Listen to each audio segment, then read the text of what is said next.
Nous allons parler ici de la femme portée par la bête, qualifiée de prostituée et dont on nous dit qu'il s'agit d'une grande ville.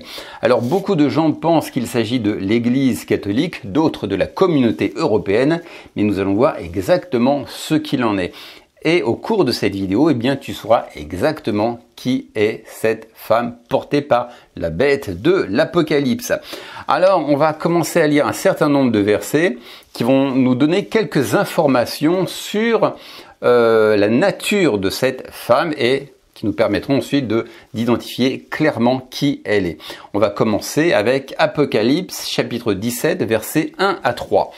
Puis un des 7 anges qui tenait les 7 coupes vint et il m'adressa la parole en disant « Viens, je te montrerai le jugement de la grande prostituée qui est assise sur les grandes eaux. C'est avec elle que les rois de la terre se sont livrés à l'impudicité et c'est du vin de son impudicité que les habitants de la terre se sont enivrés.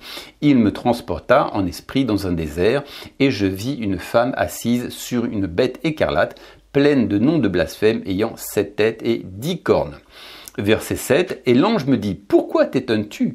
Je te dirai le mystère de la femme et de la bête qui la porte, qui a les 7 têtes et les 10 cornes. » On nous dit donc que cette femme est portée par la bête. On a vu dans une précédente vidéo que cette bête avait 10 cornes et 7 têtes et que ces 10 cornes et ces 7 têtes étaient des rois. La bête n'est donc pas une personne, mais il s'agit de la synthèse d'une synthèse de différents rois. Il s'agit d'un empire, en l'occurrence de l'Empire romain. Ça veut dire que cette femme a été mise au pouvoir et maintenue au pouvoir par la bête. On peut dire qu'elles sont complices, qu'elles sont partenaires, même si on va voir plus tard que la bête va finalement se retourner contre la femme et la consumer par le feu et la détruire. Avançons, on va lire maintenant le verset 4. Cette femme était vêtue de pourpre et d'écarlate et parée d'or, de pierres précieuses et de perles. Donc on sait que cette femme jouit d'une certaine richesse, d'une certaine opulence. Lisons la suite du verset. Elle tenait dans sa main une coupe d'or remplie d'abominations et des impuretés de sa prostitution. Elle est donc comparée à une prostituée, au sens allégorique du terme, bien entendu. Verset suivant. Et la femme que tu as vue, c'est la grande ville qui a la royauté sur les rois de la terre. Donc, c'est une ville, et de surcroît, une grande ville. Il s'agit probablement d'une capitale. C'est pas une petite commune, une petite bourgade, c'est donc une grande ville, une capitale, à savoir maintenant qui est cette ville et de quel pays il s'agit. On verra ça plus tard. Verset suivant. Verset 5, sur son front était écrit un nom, un mystère, Babylone la grande, la mère des impudiques et des abominations de la terre.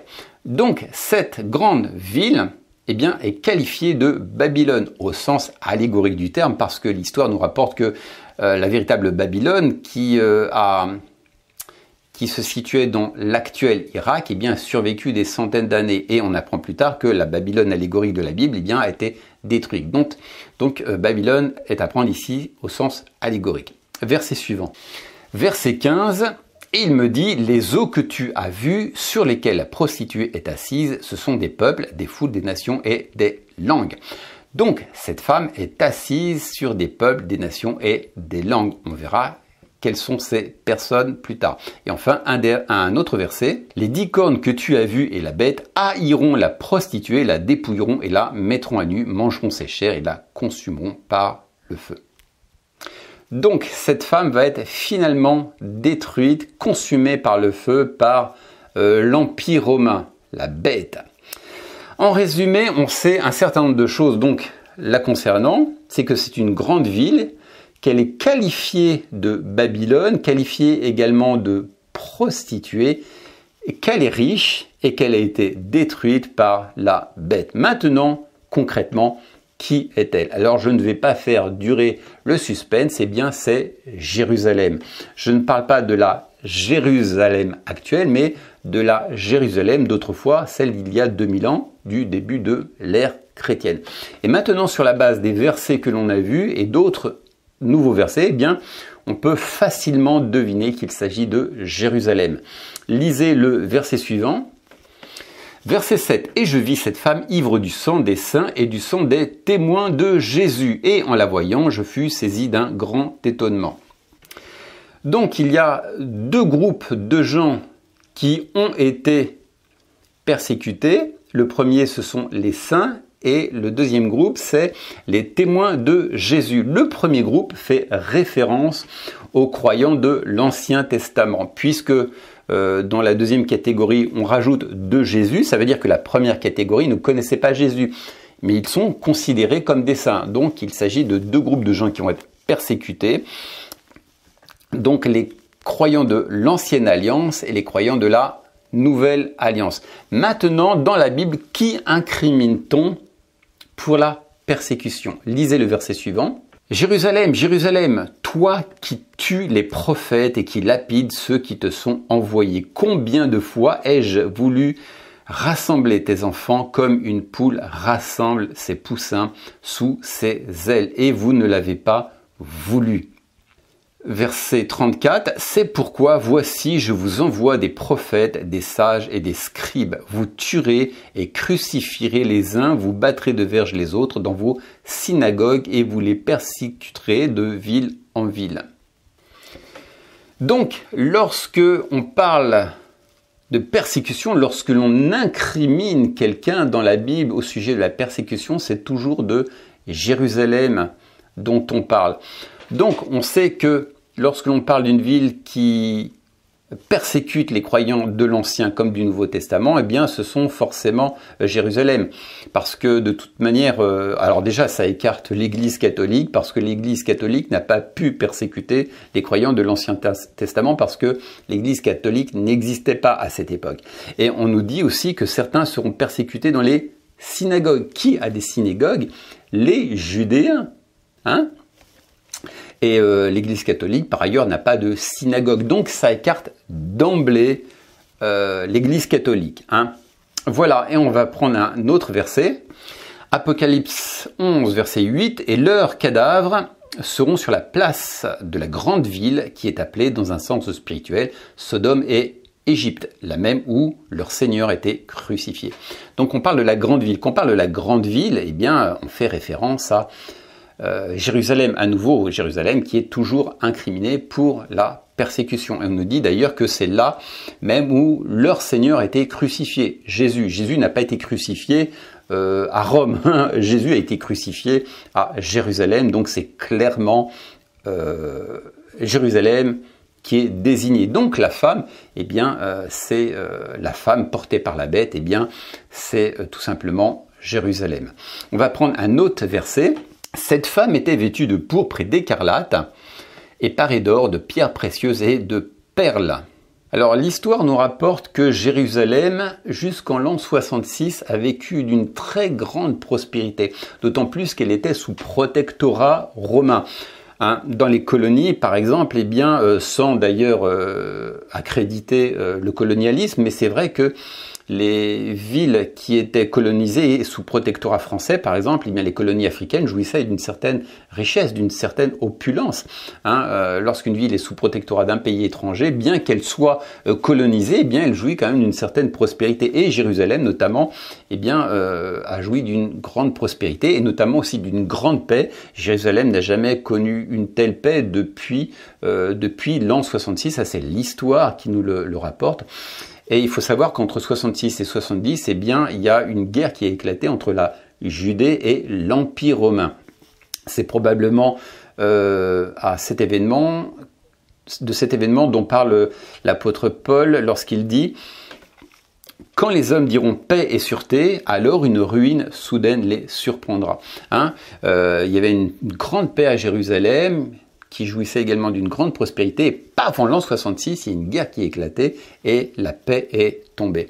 On va prendre un autre verset. « Elle tenait dans sa main une coupe d'or remplie d'abominations et des impuretés de sa prostitution. » Alors, prostitution, ici, à prendre au sens spirituel, au sens allégorique. Dans la Bible, lorsque l'on parle de prostitution ou d'adultère, eh bien, on parle de la condition spirituelle d'Israël. donc le terme ici, ça parle plutôt de l'infidélité. Quand on parle de la prostitution d'Israël, on parle de son infidélité envers Dieu. Lisez le verset suivant.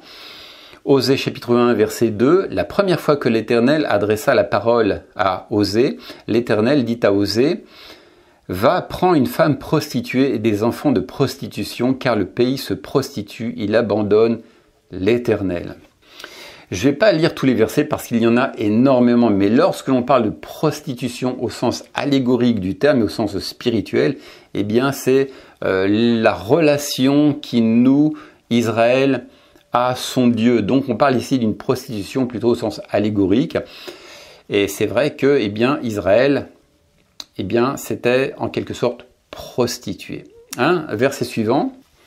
Et il me dit, les eaux que tu as vues sur lesquelles la prostituée est assise, ce sont des peuples, des foules, des nations et des langues. Alors sur la base de ce verset, beaucoup pensent qu'il s'agit que la femme du coup serait l'Église catholique, parce que l'Église catholique est située sur un grand nombre, est installée en fin de compte dans un grand nombre de nations, de différentes langues. Mais il faut savoir qu'à Jérusalem, il y avait aussi beaucoup de Judéens qui avaient quitté la Judée et lors de grandes fêtes, qui retournaient à Jérusalem, mais qui parlaient d'autres langues en fin de compte. Et il y avait aussi pas mal de non-Judéens qui s'étaient convertis à la religion mosaïque. Et à l'occasion de certaines fêtes, ces non-Judéens d'ailleurs, qui s'étaient convertis, venaient se joindre aux Judéens pour donc de grandes fêtes religieuses. Et on parle notamment de ces gens en Actes chapitre 2, lorsque les chrétiens ont été remplis du Saint-Esprit pour la première fois et se sont mis à parler en d'autres langues sous la puissance du Saint-Esprit, ces gens qu'on appelait des prosélytes, les entendaient dans leur langue. Donc vous voyez, déjà en chapitre 2, on parle de toutes ces nations, ces différents peuples, ces différentes langues. Donc on parle de Jérusalem, on parle aussi de différentes nations. Voilà. Enfin, un dernier verset. Les 10 cornes que tu as vues et la bête haïront la prostituée, la dépouilleront et la mettront à nu, mangeront ses chairs et la consumeront par le feu. Alors là, à nouveau, on parle clairement de Jérusalem parce que en 66 et en 70 de notre ère, Jérusalem a été incendiée, détruite, le temple a été détruit comme prophétisé par Jésus. En fait, la bête s'est retournée contre la femme et l'a ravagée, quoi. Lisez cet autre verset. Comme Jésus s'en allait, au sortir du temple, ses disciples s'approchèrent pour lui en faire remarquer les constructions, mais il leur dit, voyez-vous tout cela? Je vous le dis, en vérité, il ne restera pas ici pierre sur pierre qui ne soit renversée. Donc Jésus a prophétisé sur la destruction de Jérusalem et la destruction du temple. C'est un événement qui devait se réaliser au début de notre ère, c'est-à-dire il y a 2000 ans. C'est pourquoi Jésus dit aussi en Matthieu chapitre 24 verset 34, « Cette génération ne passera pas que tout ceci ne se réalise. » Il était en train de dire à ses auditeurs, en quelque sorte, « Vous qui m'écoutez, vous allez voir toutes ces choses se réaliser de votre vivant. » Donc la destruction du temple de Jérusalem, la destruction de la femme, de la prostituée, de la grande Babylone, devait se réaliser au début de notre ère. Et on voit très bien, on sait d'ailleurs qu'il ne reste pas grand-chose du temple de Salomon, le fameux mur des lamentations, c'est le seul vestige qui nous reste du temple. On voit bien qu'il a été détruit conformément aux prophéties de Jésus. On sait que ça s'est réalisé entre 66 et 70. Donc voilà mes amis, la femme portée par la bête, c'est tout simplement Jérusalem. C'est aussi simple que cela. Je vous laisse avec toutes ces méditations, toute cette étude. Vous pourrez regarder plusieurs fois cette vidéo afin de mieux vous en imprégner. Il y a peut-être aussi des choses qui vous ont échappé, donc vous pourrez revisionner cette vidéo autant de fois que vous le voudrez. Je vous donne rendez-vous pour une prochaine vidéo. Ciao!